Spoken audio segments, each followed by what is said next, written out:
Assalamualaikum warahmatullahi wabarakatuh. So I'll be talking about ta'rif am. So what is al-am? Al-am is a word that comes in a general meaning form that includes all of the nouns found in a word. Al-Khas, on the other hand, is a specific utterance that is allocated for a specific meaning. Some of these words of al-am are specific in the meaning with the words of al-Khas. This process is called taksis. However, not all of al-am can be accessed with the words of al-Khas. Al-am etymologically means even, which is common, while in terminology, Muhammad Adib Saleh defines that al-am is lafaz that is created for the general meaning in accordance with the meaning of each lafaz itself without being limited by a certain amount. Meanwhile, the meaning of al-am, according to the other scholars, is as follows. So, according to Jalaluddin al-Suyuti, lafaz am is a lafaz which includes all of the units that are appropriate for him and not limited to a certain amount. According to Zakriuddin al-Shabani, lafzi am is a lafaz whose scope covers various ifrad according to its true meaning without any specific limitation. According to Dr. Subki, am is a lafz in which it shows a general meaning according to its true meaning, and it's not limited by numbers and does not indicate a specific number. According to Hanafi scholars, al-am is every lafz that includes many things, both in lafz and meaning. According to Al-Ghazali, al-am is a lafz which one sense indicates two or more meanings. According to Al-Bazwi, it is a lafz that includes everything that is suitable for the lafz in one word. According to Hanbali scholars, it is a lafz which announces two or more things. So what are the common types of lafz am? There are three types. So the first one is the common words that contain two facts of a meaning, which means that the word contains two facts which has a different type of meaning. For example, al-qira'ah. Thus, the phrase contains the meaning of menstruation, al-haid, and clean, at-tahara, while between menstruation and clean is things that contradict each other, although the two alternately and continuously. The second common phrase is that one fact and one meaning in the majaz. Thus, the meaning meant in this expression is a meaning that can be interpreted according to the fact of that word or defined in its majaz form. For example, al-mas. In the word al-mas, the real meaning is touch using hand, al-mas bil-yad, and majaz is ijma' or having intercourse, al-wata'a. So the third one is the word am generally contains the meaning of majaz, which the meaning of the word is not the essence of the meaning of the language itself, rather than the meaning of the majaz, which contained by the word itself. So for example, al-shura'a. The general meaning of the word above is to buy, but that desire is the meaning of its majaz. Example, asum, and purchase using a representative ashura wakil. Assalamualaikum warahmatullahi wabarakatuh. My name is Anu Tasnim binti Muhammad Harith. My matric number is 119275 and I will be presenting on Lafzul Am or Al-Fazul Umum.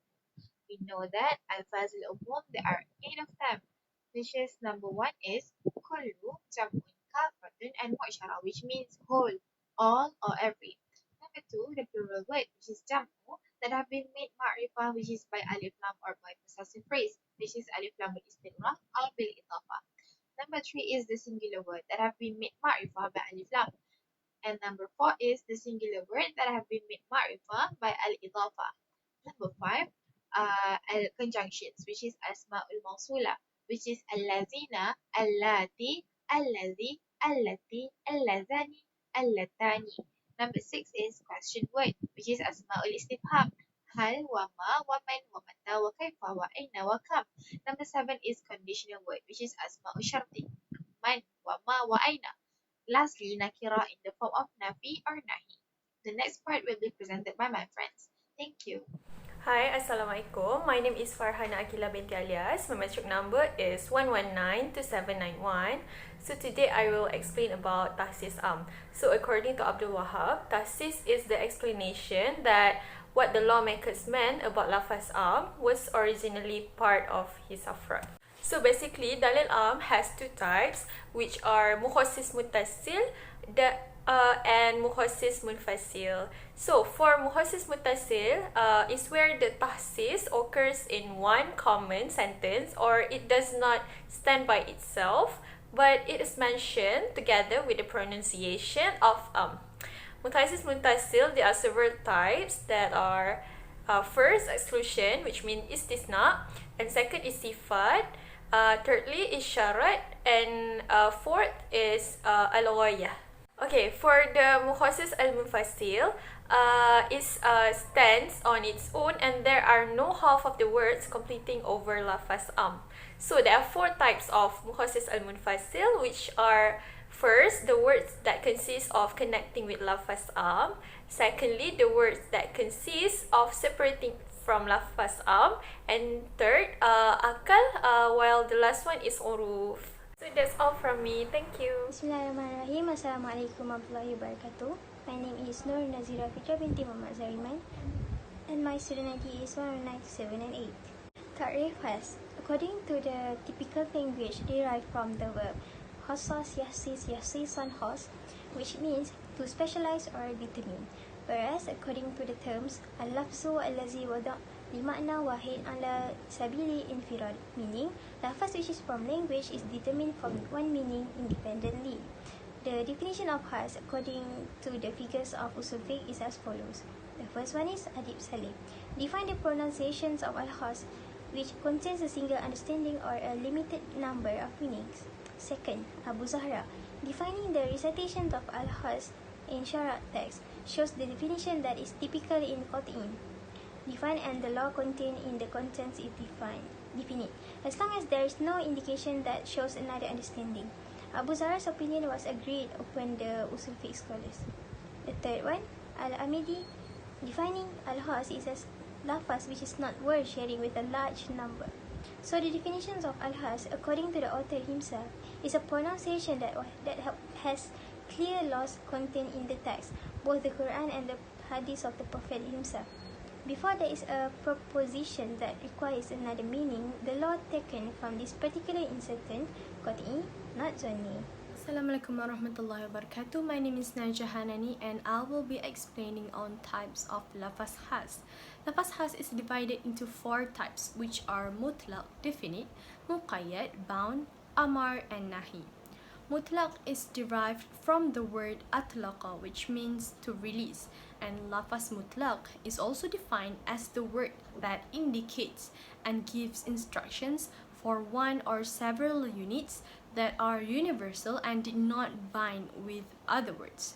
So for the examples of mutlaq, it is found in verse 3 of Surah Al-Mujadalah. أعوذ بالله من الشيطان الرجيم وتحرير رقبة من قبل أن يتمسا. And in this verse, the word رقبة is categorized as lafaz khas, that is mutlaq, because it is not bounded with any other words.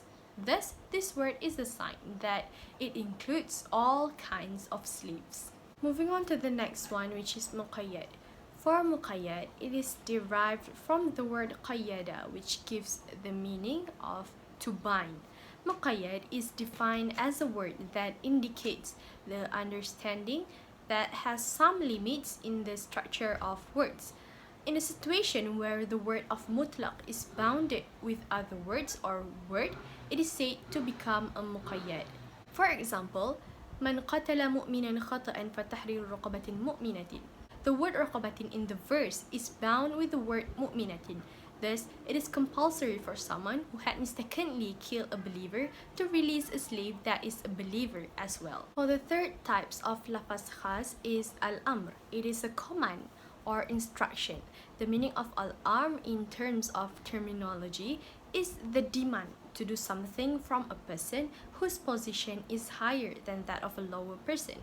Al-amr is divided into three sighah, namely sighah al-amru al-ma'rufah, sighah al-mudari' al-maqturun bilam al-amr, and al-jumlah al-khabariyah yaqsud biha al-amr. For example, أعوذ بالله من الشيطان الرجيم أطيعوا الله وأطيعوا الرسول. The word أطيعوا is a word of command, and it is compulsory for someone to obey the command, which is to obey the God and His Messenger.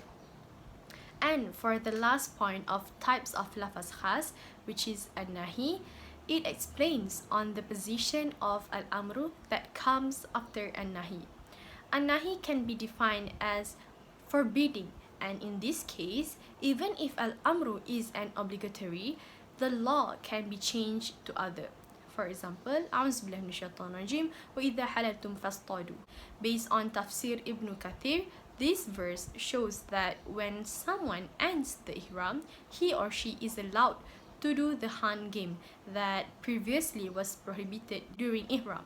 This verse indicates that the prohibition of someone for hunting during ihram on previous verse becomes permissible as the new command upholds the new rulings. So I think that's all from us. Thank you.